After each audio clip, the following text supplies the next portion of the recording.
तो फिनॉल की प्रॉपर्टीज की बात अगर हम करते हैं तो हम उन प्रॉपर्टीज को जरूर इंक्लूड करेंगे जो बेंजीन की प्रॉपर्टीज हैं, क्योंकि बेंजीन में दो हिस्से हैं, दो पार्ट हैं। अगर मैं फिनॉल का स्ट्रक्चर ही कंसीडर करता हूं तो फिनॉल में दो पार्ट हैं। एक पार्ट तो है ये बेंजीन और एक पार्ट है OH। तो देखो, जो हमने अल्कोहल में रिएक्शन पढ़े थे, एक टाइप के रिएक्शन तो वो बिल्कुल हो सकते हैं। अल्कोहल के रिएक्शन ऑक्सीजन हाइड्रोजन टूटने वाले हमने पढ़ रखे हैं। कौन कौन से पढ़ रखे हैं? सोडियम मेटल से रिएक्शन, ग्रिग्नार्ड रिएजेंट से reaction, esterification and acidic behaviour. ये जो अल्कोहल के ऑक्सीजन हाइड्रोजन टूटने वाले थे, फिनॉल के 100% वही रिएक्शन एज इट इज होंगे, कुछ भी अंतर नहीं है। बस मैं ROH की जगह फिनाइल OH लिख दूंगा। मैंने सोडियम मेटल से रिएक्शन किया, फिनॉल को H हट गया, यहां सोडियम आ गया, हाइड्रोजन लिबरेट कर गया।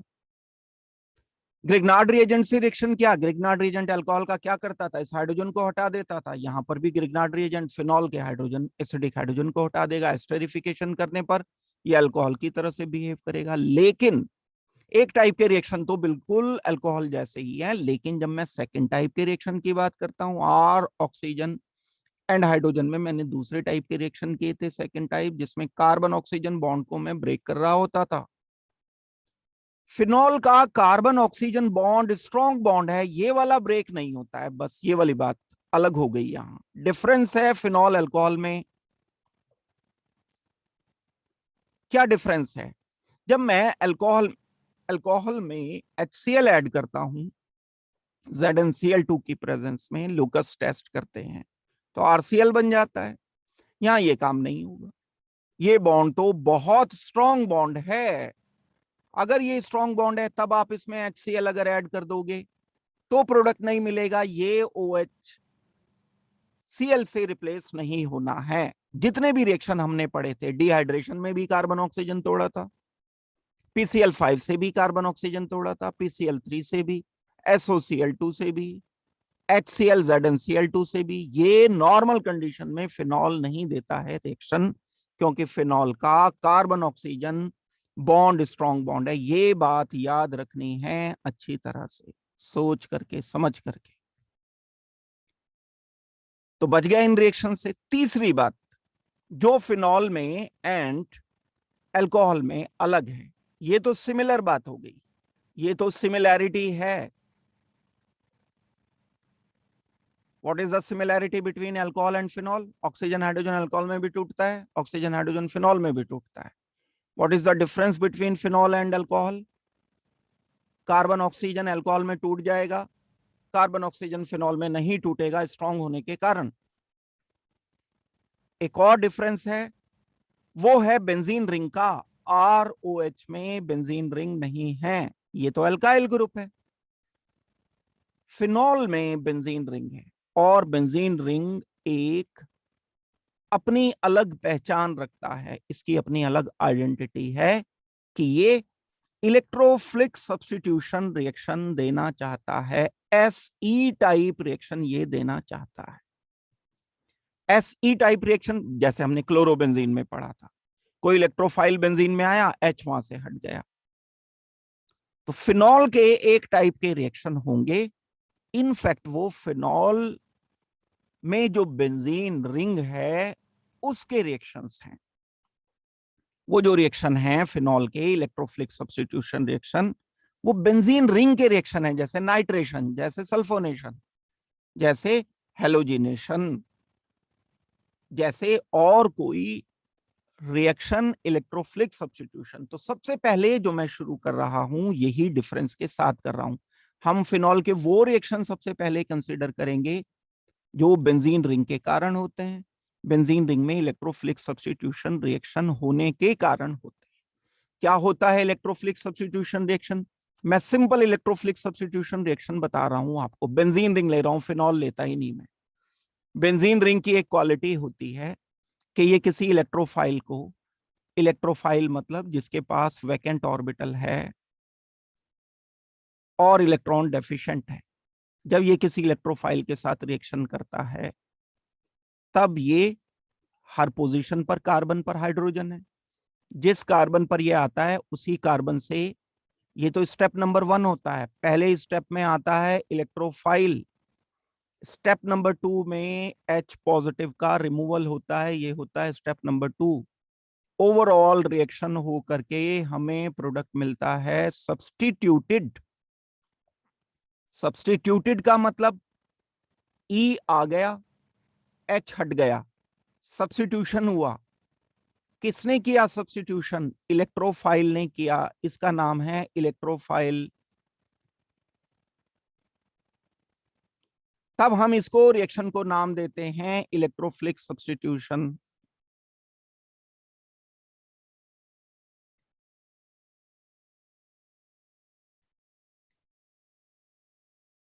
अब ये इलेक्ट्रोफाइल की पहचान करनी है तो मैंने ई लिख दिया यहां पर, एक्स मान लेते हैं जैसे, फिर एक्स की वैल्यू हम रख देते हैं। तो अब मैं इसी की वैल्यू रखूंगा। ई क्या क्या हो सकता है? ई हो सकता है NO2 पॉजिटिव, नाइट्रेशन जब हम बोलेंगे तो ई NO2 पॉजिटिव होगा। कहां से आएगा ये? HNO3 से आएगा।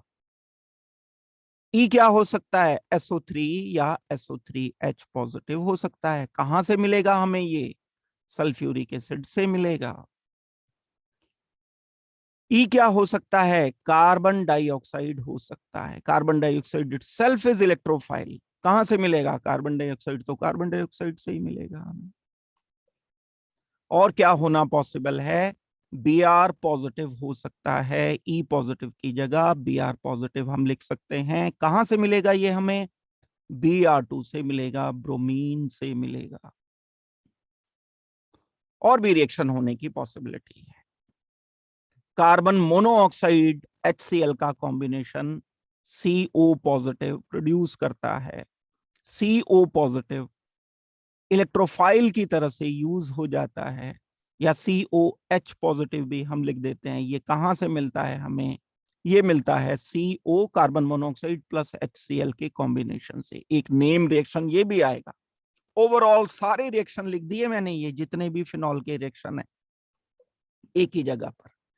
बस लेकिन मुझे बेंजीन थोड़े ही दिया है, मुझे तो फिनॉल दिया है। फिनॉल में अब ये ग्रुप एक OH पहले से प्रेजेंट है। जब ये OH ग्रुप पहले से प्रेजेंट है तब ये है कार्बन नंबर 1 इसका, carbon number 2, carbon number 3, carbon number 4, 5 and 6। अब ये जो NO2 या E पॉजिटिव या SO3H पॉजिटिव आएगा, या तो 2 पर आएगा, या 3 पर, या 4 पर, या 5 पर, या 6 पर। 2 एंड 6 पोजीशन एक जैसी है, 3 एंड 5 एक जैसी हैं, 4 अलग है, 2 अलग है, 3 अलग है।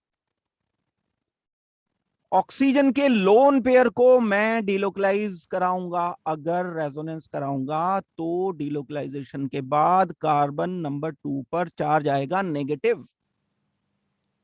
फिर ये नेगेटिव चार्ज लिख देता हूं एक बार को मैं।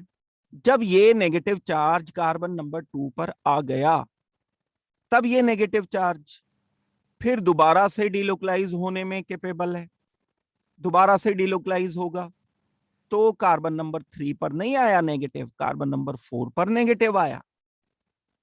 फिनॉल एक ऐसा मॉलिक्यूल है जिसमें कार्बन नंबर 2 पर, कार्बन नंबर 4 पर, कार्बन नंबर 6 पर नेगेटिव चार्ज हैं। अगर मैं इसका रेजोनेंस हाइब्रिड लिखूंगा तो उसमें पोलैरिटी जो आएगी, फिनॉल की पोलैरिटी ऐसी होती है कि उसमें इस पोजीशन पर नेगेटिव चार्ज है, यहां नेगेटिव चार्ज है। कैसे पता चली ये बात? रेजोनेंस से पता चली। ये रेजोनेंस जो हुआ, इस रेजोनेंस से पता चल गया कि 2 पर नेगेटिव है, 4 पर नेगेटिव है, 6 पर नेगेटिव। तो फिनॉल एक इसे दिखा, इलेक्ट्रोफाइल को घूमता जा रहा था ये, इसको फिनॉल नजर आया। फिनॉल में रिएक्शन होने के चांस कहां हैं? जहां नेगेटिव चार्ज है। नेगेटिव चार्ज कहां है? 2 पर है, 4 पर है। तो मुझे कभी फिनॉल का जो प्रोडक्ट लिखना है 3 पोजीशन पर नहीं लिखना है, इलेक्ट्रोफिलिक सब्स्टिट्यूशन करना है अगर तो 2 पर करना है, 4 पर करना है, और आसानी से करना है। आसान है इसी पॉजिटिव के लिए रिएक्शन करना बेंजीन के कंपैरिजन में। क्यों आसान है? भाई बेंजीन पर तो कोई चार्ज नहीं था, पोलर नहीं था, बेंजीन तो नॉन पोलर है। क्यों नहीं है नॉन पोलर? क्यों है ये नॉन पोलर? क्योंकि बेंजीन में कोई इलेक्ट्रॉन डोनर ग्रुप थोड़ी लगा हुआ है, तो बेंजीन इज नॉन पोलर। जबकि फिनॉल में पोलैरिटी है, पोलर है। क्या पोलैरिटी है? कार्बन नेगेटिव है। तो नेगेटिव पर ई पॉजिटिव का रिएक्शन आसान है, न्यूट्रल पर ई पॉजिटिव का रिएक्शन डिफिकल्ट है। दैट मीन्स दो बातें पता चली। बात नंबर एक क्या पता चली? ये दोनों नोटेबल पॉइंट्स हैं। Incoming electrophile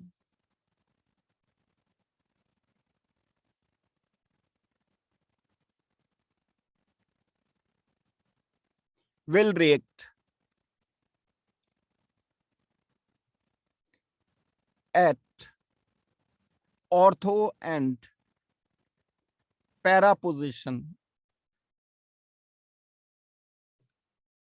of OH of phenol। एक बात जो कि इंपॉर्टेंट बात है। सेकंड बात,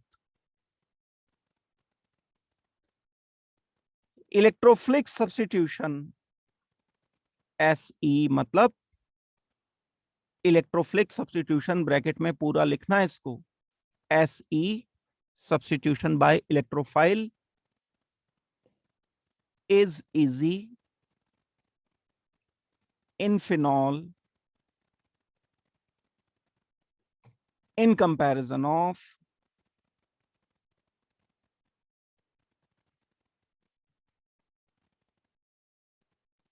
बेंजीन। क्वेश्चन आ गया दिमाग में या एग्जाम में? जो दिमाग में क्वेश्चन आएगा एग्जाम में, ये समझ लो वही आएगा। दिमाग में क्वेश्चन आ गया, why reaction of phenol, electrophilic substitution reaction of phenol are easy? Because of resonance, ortho and para position of phenol is negatively charged। क्या कारण लिखना पड़ेगा? Because of resonance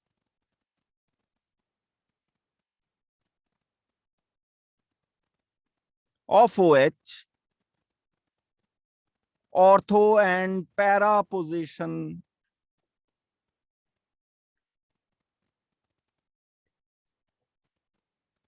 of phenol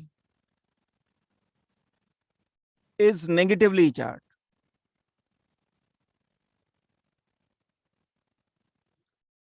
So incoming electrophile can react at these positions easily। दो बातें ये मैंने काम की बताई हैं आपको। नंबर वन, फिनॉल पर electrophilic substitution reaction ortho para पर होगा। नंबर टू, आसानी से होगा बेंजीन के कंपैरिजन। बहुत सारे मॉलिक्यूल ऐसे होते हैं जिनमें मुश्किल से होता है इलेक्ट्रोफिलिक सब्स्टिट्यूशन, फिनॉल में बड़े आसान है रिएक्शन, बड़े सिंपल वे में हो जाते हैं। तो वन बाय वन करके अब मैं इन रिएक्शन पर आ रहा हूं। यही बस ये जो चार्ट है, एक बार ये वाला चार्ट याद कर लोगे तो सारे रिएक्शंस इकट्ठे एक साथ हो जाएंगे। इन्हीं को मैं एलैबोरेट करता जाऊंगा, पहले ये कराऊंगा, फिर ये कराऊंगा, फिर ये कराऊंगा, फिर ये कराऊंगा। यही इलेक्ट्रोफिलिक सब्स्टिट्यूशन रिएक्शन हमें डिस्कस करने हैं। तो अब देखो, नंबर वन रिएक्शन पर आ रहा हूं मैं, इलेक्ट्रोफिलिक सब्स्टिट्यूशन रिएक्शन पर। वो रिएक्शन है हमारा एक, जिसे हम कहते हैं नाइट्रेशन। तो सबसे पहला रिएक्शन आपको सोचना है, लिखना है, नाइट्रेशन ऑफ फिनॉल।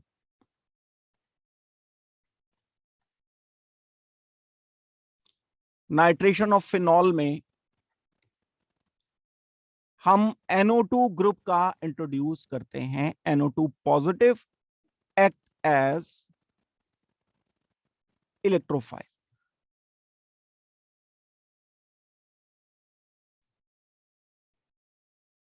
जब भी कभी हम फिनॉल को,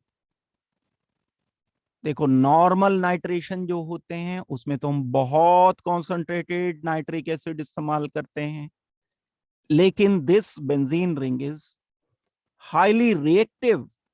अभी कारण डिस्कस किया, this benzene ring is highly activated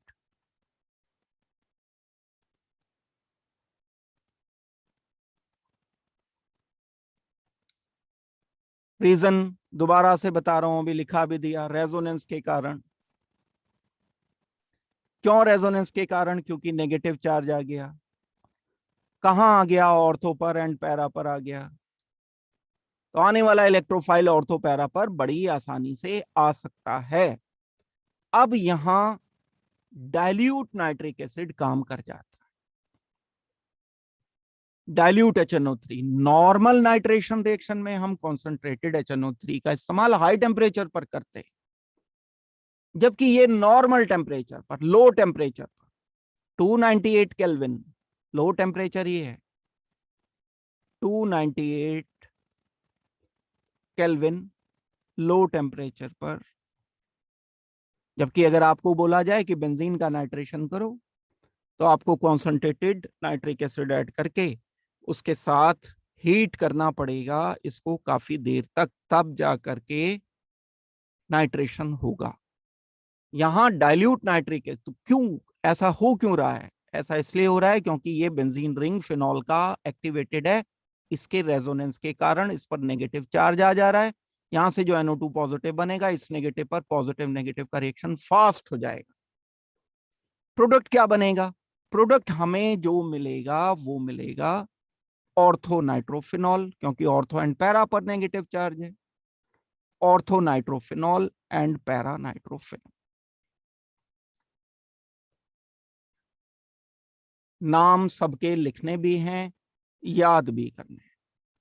ये हो जाएगा दूसरा पैरा नाइट्रोफिनॉल।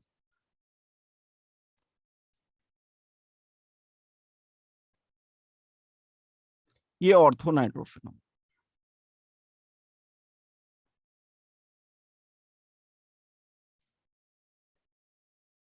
ये दोनों जो मॉलिक्यूल मैंने लिखे हैं, ये दोनों एक दूसरे के आइसोमर्स हैं, पोजिशनल आइसोमर हैं ये।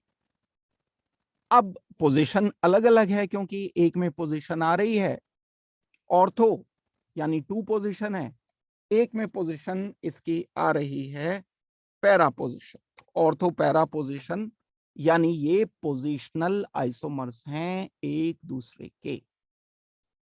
एक और खास बात, बड़ी इंपॉर्टेंट बात एसोसिएटेड है इससे, जो ऑर्थो नाइट्रोफिनॉल है, ये, इस हाइड्रोजन को ध्यान दो, ये हाइड्रोजन ऑक्सीजन से लगा है, तो ये पोलर हाइड्रोजन है, डेल पॉजिटिव, ऑक्सीजन का लोन पेयर है। ये डेल पॉजिटिव एंड ऑक्सीजन आपस में इंटरेक्शन करेंगे, इस इंटरेक्शन को बोलते हैं हाइड्रोजन बॉन्डिंग। ये हाइड्रोजन बॉन्डिंग की हमने,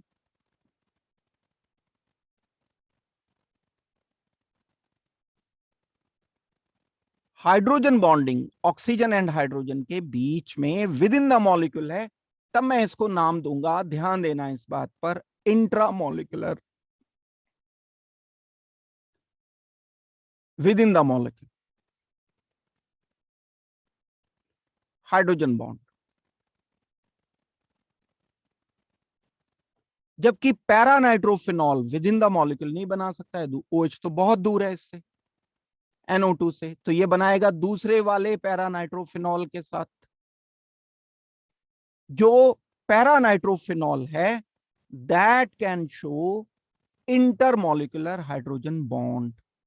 कैसे बनाएगा इंटरमोलिकुलर हाइड्रोजन बॉन्ड? एक मॉलिक्यूल, उसका NO2, दूसरा मॉलिक्यूल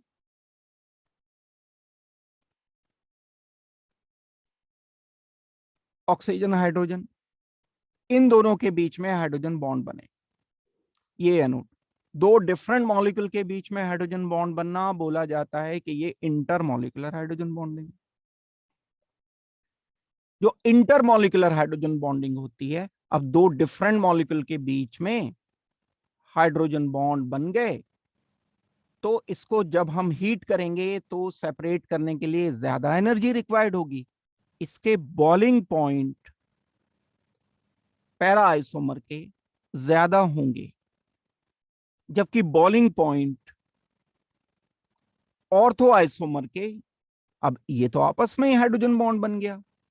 दो डिफरेंट ऑर्थो नाइट्रोफिनॉल के दो डिफरेंट मॉलिक्यूल में हाइड्रोजन बॉन्डिंग नहीं हो पाएगी, बॉइलिंग पॉइंट इसके कम रहेंगे। दैट मीन्स अगर कभी क्वेश्चन आता है इन दोनों के बॉइलिंग पॉइंट पर, तब आप कहोगे कि ऑर्थो एंड पैरा आइसोमर में दोनों में बॉइलिंग पॉइंट अलग अलग होते हैं। पैरा आइसोमर के बॉइलिंग पॉइंट ज्यादा, ऑर्थो आइसोमर के बॉइलिंग पॉइंट कम, जिसकी वजह से ये वेपर्स आसानी से बना लेता है। तो मैं अब यहां स्टेटमेंट लिख रहा हूं जो कि इंपॉर्टेंट स्टेटमेंट है। Ortho nitrophenol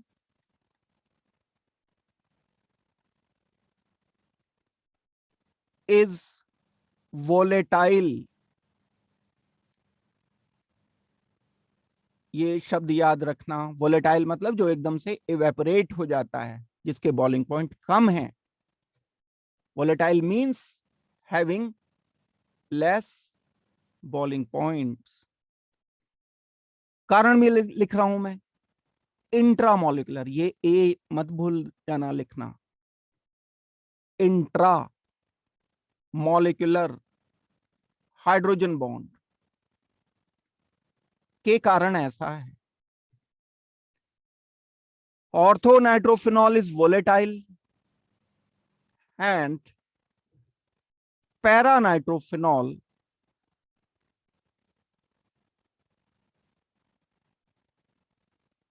is less volatile. क्या मतलब लेस वोलेटाइल का? बॉइलिंग पॉइंट ज्यादा, इसके बॉइलिंग पॉइंट हो गए हायर। सो अब जब हमने बनाया तो मिक्सचर में दोनों अवेलेबल हैं, इकट्ठे हैं, ऑर्थो भी है प्लस पैरा भी है। Phenol, ortho nitrophenol and para nitrophenol अलग अलग थोड़ी बनेंगे, एक ही टेस्ट ट्यूब में बनेंगे ना। फिनॉल लिया, फिनॉल में नाइट्रिक एसिड डाइल्यूट ऐड कर दिया, दोनों मॉलिक्यूल बन के एक ही टेस्ट ट्यूब में दोनों मौजूद हैं। अब हम सेपरेट करना चाहते हैं, ऑर्थो को अलग करना चाहते हैं, पैरा को अलग करना चाहते हैं, तो हम कैसे करेंगे? हीट करेंगे, स्टीम से हीट करते हैं, स्टीम डिस्टिलेशन बोलते हैं। स्टीम डिस्टिलेशन से वो सेपरेट हो पाते हैं जो स्टीम वोलेटाइल हो। वोलेटाइल होने का मतलब स्टीम के कांटेक्ट में आने पर एकदम वेपर्स में, भाप में कन्वर्ट हो जाए। तो ऑर्थो नाइट्रोफिनॉल वोलेटाइल है, हाइड्रोजन बॉन्डिंग इंट्रामोलिकुलर के कारण ऐसा है।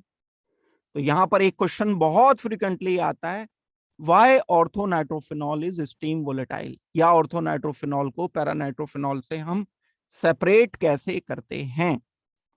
क्या उस क्वेश्चन का आंसर लिखना पड़ेगा आपको कि हम स्टीम डिस्टिलेशन से सेपरेट कर सकते हैं। सो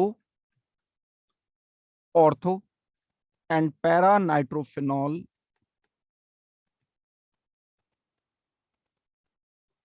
can be separated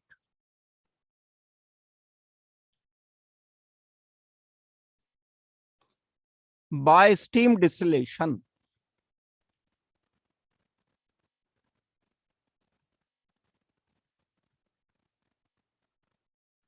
कौन स्टीम डिस्टिलेशन से सेपरेट किए जा सकते हैं?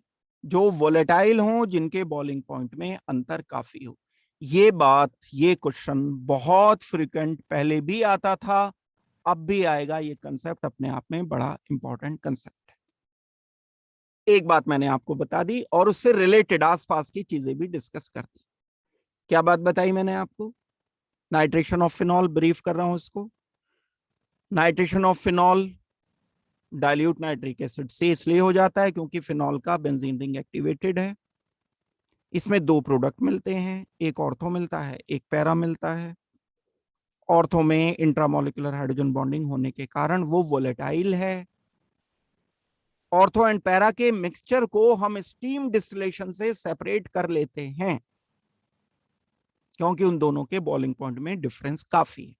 ये है समरी इस रिएक्शन की, जो पढ़ते हुए आपको सोचनी चाहिए। पूरा रिएक्शन डिटेल से समझ लो, 4 लाइनें अपने दिमाग में तेजी से रिपीट कर लो, रिवाइज कर लो। उसके बाद हम नाइट्रिक एसिड का रिएक्शन कर सकते हैं कॉन्सेंट्रेटेड नाइट्रिक एसिड। अब जो मैंने ये रिएक्शन आपको बताया था फिनॉल का, ये रिएक्शन डिस्कस किया था डाइल्यूट नाइट्रिक एसिड के साथ लो टेम्परेचर पर। अब मैं फिनॉल को कॉन्सेंट्रेटेड नाइट्रिक एसिड से अगर रिएक्शन करूं, हमने यहां रिएजेंट बड़ा स्ट्रॉन्ग ले लिया, ज्यादा NO2 पॉजिटिव है, और इसमें इस केस में थोड़ा सा टेम्परेचर भी इलेबरेट कर दिया हमने, यानी टेम्परेचर थोड़ा सा बढ़ाकर कॉन्सेंट्रेटेड नाइट्रिक एसिड अगर ले लेते हैं तो ये पोजीशन तो एक्टिवेटेड पहले से ही थी, एक्टिवेटेड है तीनों पोजीशन। यहाँ डेल नेगेटिव है, रेजोनेंस के कारण, ड्यू टू रेजोनेंस नेगेटिव है, तो कॉन्सेंट्रेटेड होने के कारण तीनों पोजीशन पर NO2 ग्रुप आ जाता है। OH अपनी जगह रहेगा, ये तो टूटना नहीं है। यहां NO2 ग्रुप, इस पोजीशन पर NO2 ग्रुप, इस पोजीशन पर NO2 ग्रुप। इसी को अगर मैं डाइल्यूट नाइट्रिक एसिड से रिएक्शन करता, ऑर्थो एंड पैरा बनता, OH NO2 plus OH para position पर NO2। ये है अंतर दोनों में। किस चीज का फर्क आ रहा है यहां? सिर्फ रिएजेंट की पोटेंसी का। डाइल्यूट, कॉन्सेंट्रेटेड, स्ट्रेंथ का फर्क है, टेम्परेचर का थोड़ा सा फर्क है। ये बिल्कुल हम लो टेम्परेचर पर लेते हैं, ये नॉर्मल टेम्परेचर से थोड़ा सा ज्यादा इसे हम हीट करते हैं। इस कंपाउंड का नाम जो बनता है ट्राइनाइट्रोफिनॉल, इसको बोलेंगे हम ट्राइनाइट्रोफिनॉल। बहुत स्ट्रॉन्ग एसिड होता है, क्योंकि जब ये H हटेगा तो H हटने के बाद नेगेटिव चार्ज आएगा, NO2 ग्रुप्स लगे हुए हैं, ये NO2 है, एक NO2 है, एक और NO2 है। ये कौन से ग्रुप्स हैं? इलेक्ट्रॉन विड्रॉइंग ग्रुप्स हैं। EW मतलब इलेक्ट्रॉन विड्रॉइंग। क्या करते हैं electron withdrawing group? Electron withdrawing group acid strength को बढ़ा देते हैं। Electron withdrawing groups like NO2, CHO, COOH increases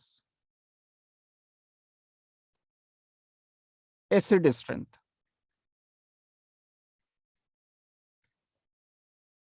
कई बार रेजोनेंस भी होता है और कई बार -I इफेक्ट भी होता है। -I इफेक्ट या -R माइनस रेजोनेंस इफेक्ट, इन दोनों इफेक्ट के कारण ये जो ट्राइनाइट्रोफिनॉल है, जिसका कॉमन नेम भी याद करना है आपको, पिक्रिक एसिड। ये पिक्रिक एसिड बहुत स्ट्रॉन्ग एसिड है फिनॉल के कंपैरिजन में। फिनॉल के कंपैरिजन में एसिड स्ट्रेंथ आपसे पूछी जाती है। एसिड स्ट्रेंथ पहले भी मैंने आपको कराई है, दोबारा से बता रहा हूं, pKa वैल्यू पूछ लेंगे। कम होगी pKa वैल्यू इसकी। क्यों कम होगी? क्योंकि 3 NO2 ग्रुप इसकी एसिड स्ट्रेंथ को बढ़ा देंगे। ज्यादा एसिड, कम pKa। पिक्रिक एसिड सबसे स्ट्रॉन्ग एसिड, उससे कम 2 NO2 ग्रुप वाला, OH ग्रुप हो गया, 2 NO2 ग्रुप आ गए। इसके अलावा और वीकर एसिड कौन सा होगा जिसमें सिर्फ एक NO2 ग्रुप लगा हुआ हो? उससे भी वीकर कौन सा होगा जिसमें NO2 ग्रुप हो ही नहीं? उससे भी वीकर कौन सा होगा जिसमें इलेक्ट्रॉन डोनेटिंग ग्रुप लगा हो? OH, CH3। उससे भी वीकर कौन सा होगा जिसमें ज्यादा स्ट्रॉन्ग विड्रॉइंग डोनेटिंग ग्रुप लगा हो? स्ट्रॉन्ग डोनेटिंग ग्रुप कौन सा है? OCH3। इस NO2 को मैं क्या बोल रहा हूं? Electron withdrawing. इस CH3 को donating, this is also donating, this is more electron donating.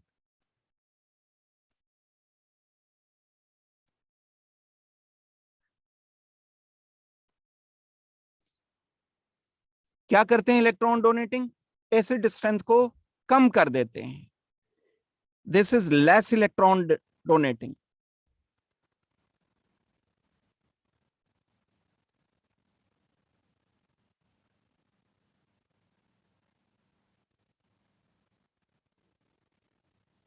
क्यों ज्यादा डोनेटिंग है? ऑक्सीजन के लोन पेयर के रेजोनेंस के कारण, जबकि ये इंडक्टिव इफेक्ट के कारण। ये minus I effect plus I effect show कर रहा है। डोनेट कर रहा है तो प्लस आई इफेक्ट होगा। ये प्लस आर यानी रेजोनेंस के कारण डोनेटिंग है, इसलिए OCH3 को ज्यादा डोनेटिंग माना जाता है। तो ये मैंने एसिड स्ट्रेंथ बताई जो आपके एग्जाम के लिए बड़ी इंपॉर्टेंट है। एसिड स्ट्रेंथ, अगर आपको pKa वैल्यूज करनी है तो सबसे ज्यादा इसकी होगी, सबसे कम इसकी होगी। Ka वैल्यू करनी है तो Ka वैल्यू भी आप इनकी बता सकते हैं। मैंने नाइट्रेशन आपको बता दिया। डाइल्यूट नाइट्रिक एसिड से मोनोनाइट्रोफिनॉल बनेंगे, कॉन्सेंट्रेटेड नाइट्रिक एसिड से ट्राई नाइट्रोफिनॉल, जिसका नाम पिक्रिक एसिड है। पिक्रिक एसिड एक स्ट्रॉन्ग एसिड होता है। स्ट्रॉन्ग एसिड 3 NO2 ग्रुप के कारण होता है। ये सब बातें आपको नाइट्रेशन में याद रखनी है। ये इलेक्ट्रोफिलिक सब्स्टिट्यूशन रिएक्शन है। NO2 पॉजिटिव आएगा, H पॉजिटिव यहां से हट जाएगा। अब हम दूसरे एक और रिएक्शन पर आते हैं जो कि है ब्रोमिनेशन। ब्रोमिनेशन किसे कहते हैं हम? ब्रोमिनेशन Br पॉजिटिव का इंट्रोडक्शन। दूसरा रिएक्शन जो मैं आपको बताने जा रहा हूं that is called as bromination. Bromination of phenol. Phenol का ब्रोमिनेशन दो तरह से किया जाता है, साथ के साथ मैं आपको बता रहा हूं। फिनॉल आप जानते हो अब कि बेंजीन रिंग एक्टिवेटेड है, आसानी से इलेक्ट्रोफिलिक सब्स्टिट्यूशन दे सकता है। लेकिन अगर मैं रिएजेंट एक्टिवेटेड ले लेता हूं Br2 in presence of water. Water क्या चीज है? वाटर की जगह लिखा हो सकता है पोलर सॉल्वेंट।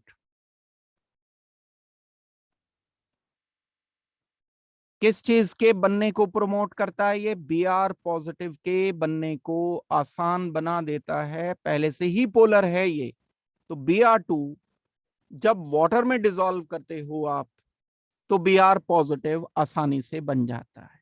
दूसरी तरफ ये एक्टिवेटेड है ही, डेल नेगेटिव है, यहां इधर डेल नेगेटिव है, इधर डेल नेगेटिव है। क्यों है? Due to resonance.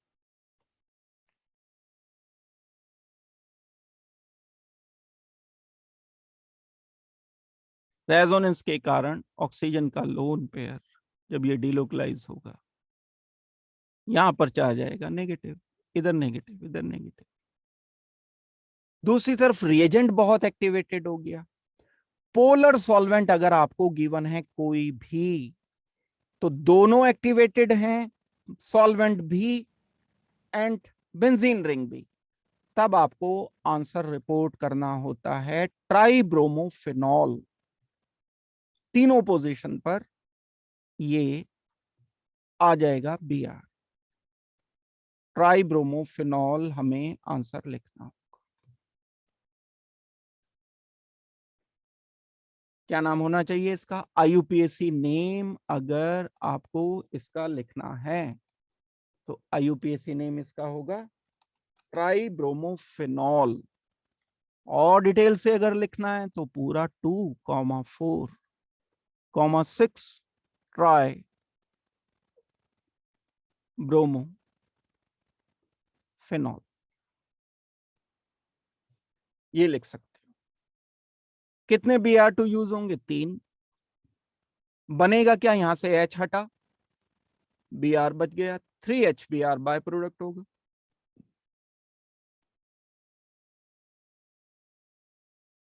That means जब रिएजेंट भी एक्टिवेटेड है, फिनॉल तो है ही एक्टिवेटेड बेंजीन रिंग फिनॉल का, तब हम ट्राइब्रोमोफिनॉल आंसर करेंगे। लेकिन कई बार क्या किया जाता है, इस रिएजेंट को कम एक्टिवेटेड कर दिया जाता है।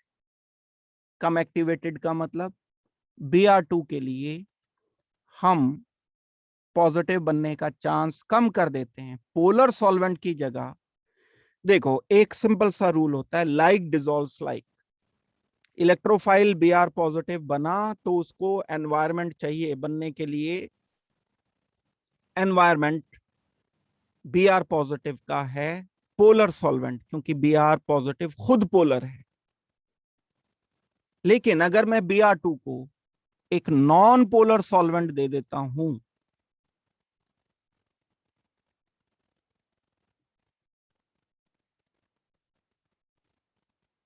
तब Br पॉजिटिव का बनना डिफिकल्ट हो जाएगा।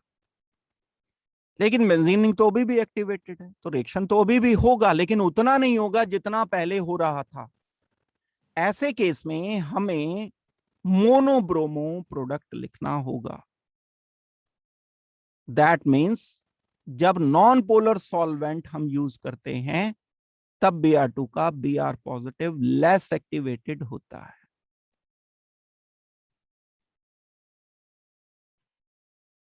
पोलर सॉल्वेंट में ये Br2 मोर एक्टिवेटेड होता है।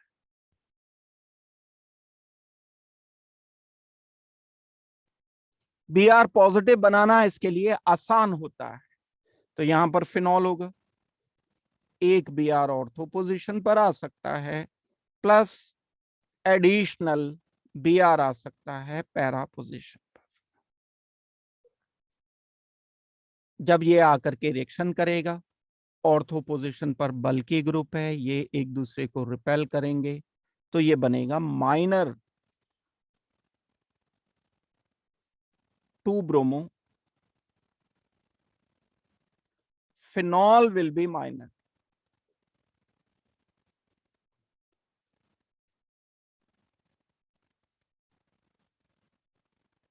जबकि 4 ब्रोमोफिनॉल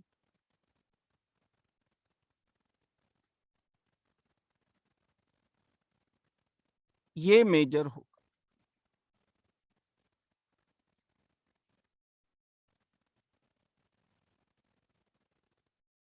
ब्रोमिनेशन मैंने आपको बताया। इन शॉर्ट अगर मैं ब्रोमिनेशन को रिपीट करता हूं, समरी बताता हूं आपको इसकी।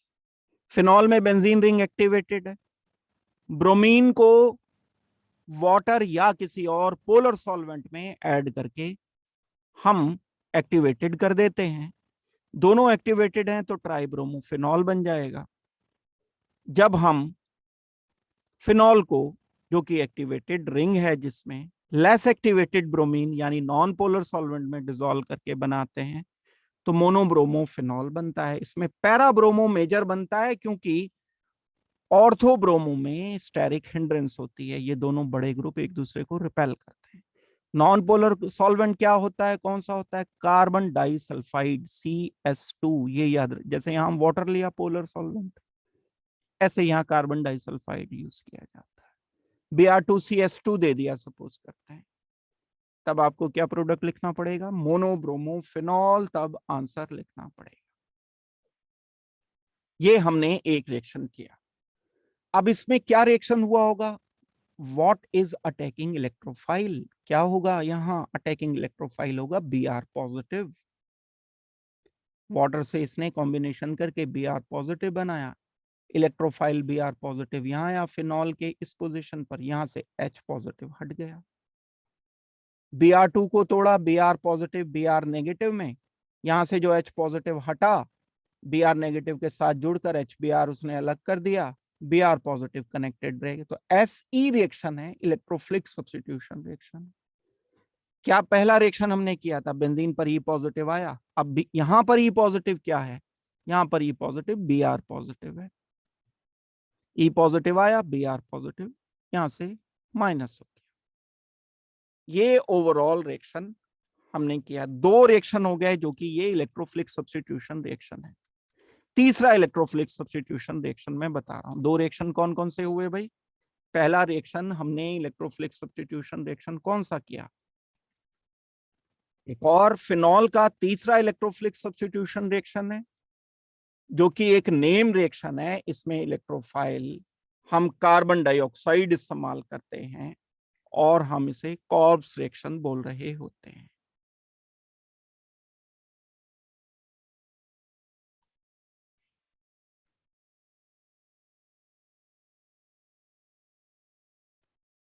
नाम से आ जाता है, डिफाइन कॉर्ब्स रिएक्शन। कॉर्ब्स रिएक्शन में क्या रिएजेंट इस्तेमाल करते हैं? कॉर्ब्स रिएक्शन जो होता है उसमें हम किस तरीके का रिएक्शन करते हैं, रिएक्शन का टाइप बताओ। तो ऑब्जेक्टिव में तो बहुत सारे चांसेस होते हैं। तो क्या है रिएक्शन? जब कभी फिनॉल को कार्बन डाइऑक्साइड के साथ रिएक्शन करते हैं NaOH की प्रेजेंस में, और जो प्रोडक्ट मिलता है उसको एसिडिफाई करते हैं, H पॉजिटिव से रिएक्शन करते हैं, तो कंपाउंड जो मिलता है सैलिसाइलिक एसिड मिलता है।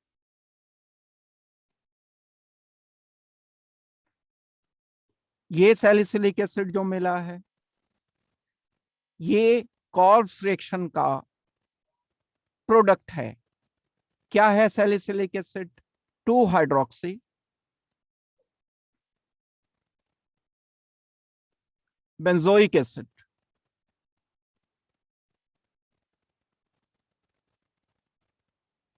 2 हाइड्रोक्सी बेंजोइक एसिड या सैलिसिलिक एसिड। पहले नंबर पर यह बात आपको याद रखनी, कॉर्ब्स रिएक्शन कोई भी आपसे पूछे तो आपको दिमाग में क्या आना चाहिए? When phenol is treated with carbon dioxide in presence of NaOH followed by reaction with H positive, acidification कहलाता है ये प्रोसेस, स्टेप एसिडिफिकेशन कहलाता है। द प्रोडक्ट ऑब्टेन्ड दस इज सैलिसिलिक एसिड। इस पूरे रिएक्शन को कलेक्टिवली हम कॉर्ब्स रिएक्शन बोल रहे होते हैं। कैसे होगा रिएक्शन? ये वो रिएक्शन मैं आपको बता रहा हूं। जब हम फिनॉल लेते हैं, वो बात हमें पहले से पता है कि फिनॉल में बेंजीन रिंग एक्टिवेटेड है। एक्टिवेटेड होने का मतलब क्या हो गया? यहां पर चार्जेस हैं negative, del negative, del negative. दूसरा, मैं कार्बन डाइऑक्साइड को रिएक्शन करता हूं इसके साथ, C double bond oxygen. Carbon dioxide क्यों इलेक्ट्रोफाइल है? क्योंकि कार्बन डाइऑक्साइड में ये जो ऑक्सीजन है इलेक्ट्रोनेगेटिव होने के कारण डिलोकलाइजेशन देगा, इस कार्बन पर चार्ज आ जाएगा पॉजिटिव। जब ये पॉजिटिव आएगा तो ऐसा कुछ मैं सोच सकता हूं, oxygen negative, double bond oxygen and carbon positive. ये E पॉजिटिव रिएक्शन करेगा ऑर्थो या पैरा पोजीशन पर, यहां से हमें H को हटाना होगा। ये H हम यहां से रिमूव करेंगे। कार्बन पॉजिटिव आएगा इस कार्बन नेगेटिव पर जो फिनॉल के ऑर्थो एंड पैरा पोजीशन, यहां से बाद में H हट जाएगा। ये क्या चीज है? कार्बन डाइऑक्साइड, ये है इलेक्ट्रोफाइल।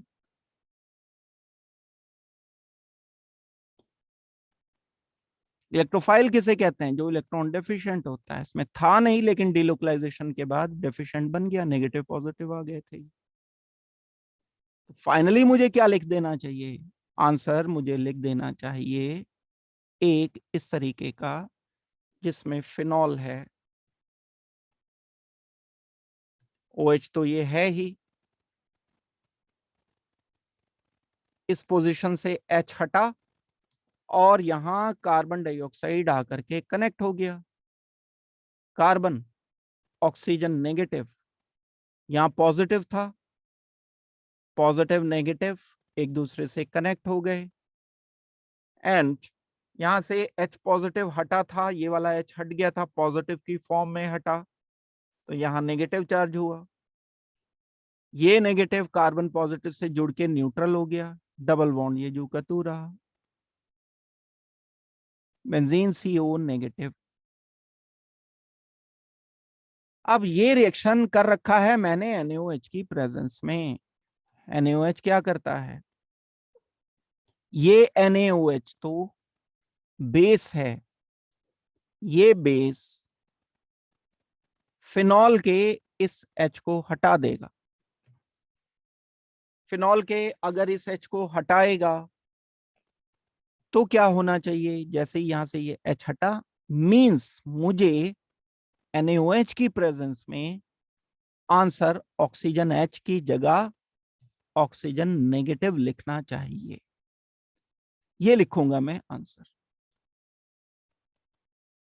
लेकिन ये तो सॉल्ट है, इसका Na पॉजिटिव शो कर सकते हो, यहां Na पॉजिटिव लिख दो, यहां Na पॉजिटिव लिख दो, तो भी करेक्ट है। इसके बाद ये दूसरा स्टेप मैंने किया, सेकंड स्टेप, यहां पर मैंने ऐड कर दिया H पॉजिटिव या HCl। तो H पॉजिटिव यहां कनेक्ट होगा, H पॉजिटिव यहां कनेक्ट होगा। जो प्रोडक्ट फाइनली मिलना चाहिए वो ये मिलना चाहिए, ऑक्सीजन। एंड ये आ गया सोल्यूशन से H, एक और H सोल्यूशन से आया। कार्बन डबल बॉन्ड ऑक्सीजन हमें कार्बन डाइऑक्साइड से पहले मिल चुका था।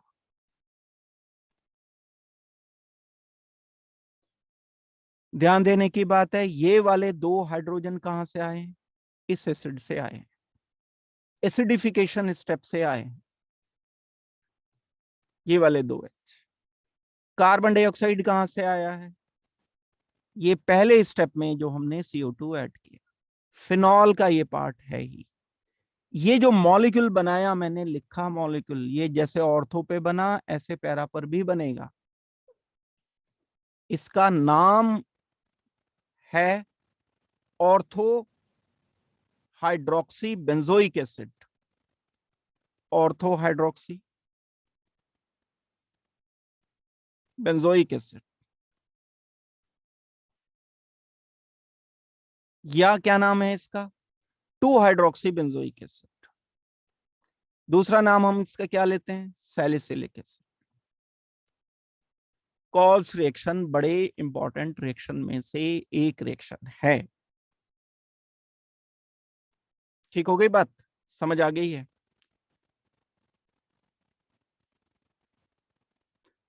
इस तरह से हमने कॉल्स रिएक्शन किया। ठीक उसी तरह से एक और रिएक्शन होता है, नेम रिएक्शन, जिसको हम रीमर-टेमन रिएक्शन बोल रहे होते हैं। रीमर-टेमन रिएक्शन भी एक इलेक्ट्रोफिलिक सब्स्टिट्यूशन रिएक्शन का एग्जांपल है।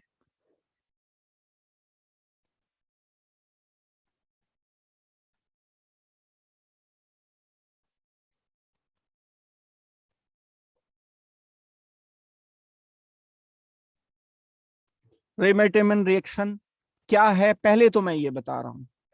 मींस रिएजेंट पता होना चाहिए, और आपको सबस्ट्रेट पता होना चाहिए, आपको इंटरमीडिएट पता होना चाहिए, आपको प्रोडक्ट पता होना चाहिए।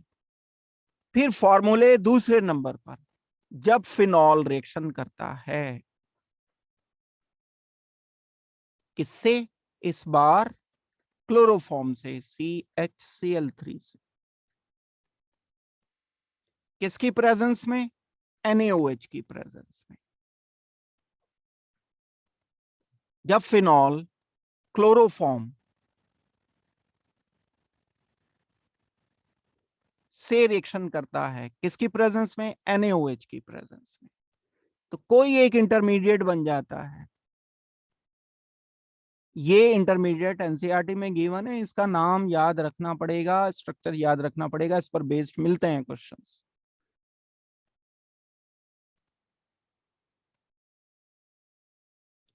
सॉल्ट बनेगा ये NaOH की प्रेजेंस में। फिर इस इंटरमीडिएट को दोबारा से हम जो मौजूद है एक्वस NaOH से रिएक्शन करते हैं। एक फॉर्मेशन होती है सॉल्ट की, ये सॉल्ट एसिडिफाई किया जाता है, यानी H पॉजिटिव से हम इसका रिएक्शन करते हैं। इस प्रोसेस को हम बोलते हैं एसिडिफिकेशन। और एसिडिफिकेशन हो करके यहां प्रोडक्ट मिलता है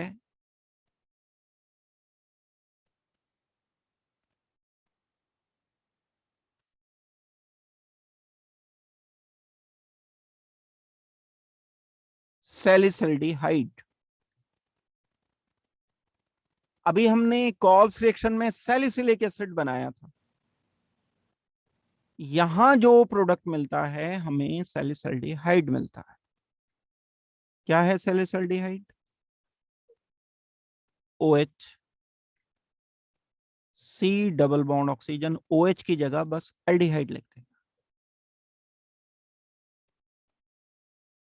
दोबारा देखो रिमर्टेमन रिएक्शन, जब फिनॉल को क्लोरोफॉर्म से रिएक्शन NaOH की प्रेजेंस में किया जाता है तब एक इंटरमीडिएट बनता है। वो इंटरमीडिएट NaOH से रिएक्शन करके एक सॉल्ट बनाता है। ये सॉल्ट को जब हम एसिडिफाई करते हैं तो सैलिसल्डिहाइड बनता है। ये मैंने डेफिनेशन बताई। अगर आपको क्वेश्चन मिलता है कभी कि डिफाइन रिमर्टेमन रिएक्शन,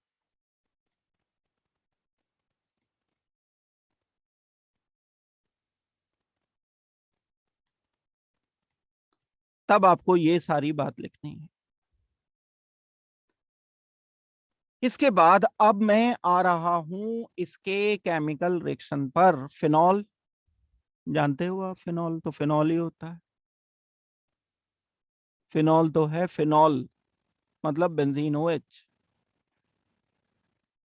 क्लोरोफॉर्म, क्लोरोफॉर्म होता है CHCl3।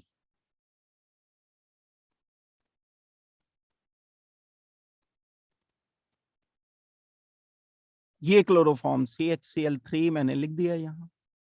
साथ में क्या मिक्स किया? NaOH base. ये दोनों आपस में रिएक्शन करके कुछ बनाते हैं, फिर ये इससे रिएक्शन होकर इंटरमीडिएट बनता है। वो इंटरमीडिएट मैं लिख रहा हूं कि वो क्या है इंटरमीडिएट। वो इंटरमीडिएट है बेंजीन OH। OH की जगह ONA मुझे लिखना चाहिए क्योंकि यहां हमने NaOH ले लिया। एंड एक जो मेन पार्ट है वो होगा CL,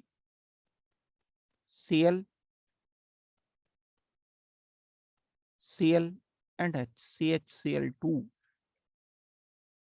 अभी मैं थोड़ा सा आइडिया दूंगा कि ये इंटरमीडिएट कैसे बना। ये है ये वाला इंटरमीडिएट, इस इंटरमीडिएट की बात हो रही है। नाम की जरूरत नहीं है इसकी कि नाम इसका क्या है।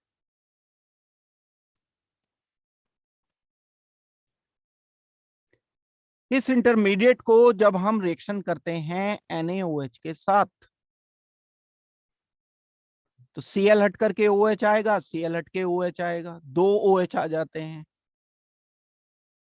जो कि वाटर लूज करके C double bond oxygen H बना लेंगे। दैट मीन्स यहीं इसी स्टेज में हमें प्रोडक्ट मिल जाता है बेंजीन OH, OH की जगह ONA। यहां कार्बन पर पहले OH बना Cl की जगह, इधर OH बना, लॉस ऑफ वाटर होकर C double bond oxygen and H। ये वाला जिसे मैंने नाम दिया था सॉल्ट का, सॉल्ट बन गया। फिर हमने इसको एसिडिफाई किया, मतलब रिएक्शन किया। अब इसको किसी H पॉजिटिव के साथ HCl से करा दिया reaction, H positive Cl negative. तब जो हमें यहां रिजल्ट प्रोडक्ट मिल गया, ये प्रोडक्ट मिल गया ONA की जगह Na तो हट जाएगा सॉल्ट, क्योंकि एसिड से रिएक्शन करके एसिडिफाई हुआ। यहां लिख दिया मैंने H। साथ में कार्बन डबल बॉन्ड ऑक्सीजन। जब कभी आपको मैकेनिज्म में बताऊंगा इसका डिटेल से, तब ये भी पहले नंबर पे रिएक्शन पक्का करना जरूरी है। तो ये जो मिला कंपाउंड एल्डिहाइड है, COH होता तो सैलिसिलिक एसिड होता, अब इसका नाम होगा salicylaldehyde. That molecule is called as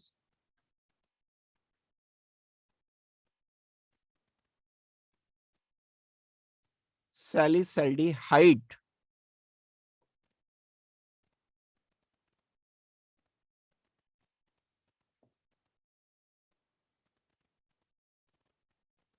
ये मॉलिक्यूल फिनॉल से बना, जो NaOH and CHCl3 chloroform reaction करते हैं। तो NaOH क्या चीज है? NaOH होता है एक स्ट्रॉन्ग बेस। ये स्ट्रॉन्ग बेस क्लोरोफॉर्म के साथ जब रिएक्शन करता है तो रिएक्शन करके एक इंटरमीडिएट बनाता है जिसे हम कहते हैं कार्बीन। वो कार्बीन रिएक्शन करता है। ये वाली बात भी बड़ी काम की है जो मैं अब इसमें बताने जा रहा हूं। यहां पर है मेरे पास Cl, H, Cl and Cl। क्या लिखा मैंने? CHCl3 क्लोरोफॉर्म का स्ट्रक्चर लिखा मैंने। जब हम इसको NaOH के साथ रिएक्शन करते हैं तो NaOH बेस है। बेस किससे रिएक्शन करता है? HCl से। इसमें से ये HCl एब्जॉर्ब कर लेगा। क्या बन जाएगा? CCl2 बन जाएगा।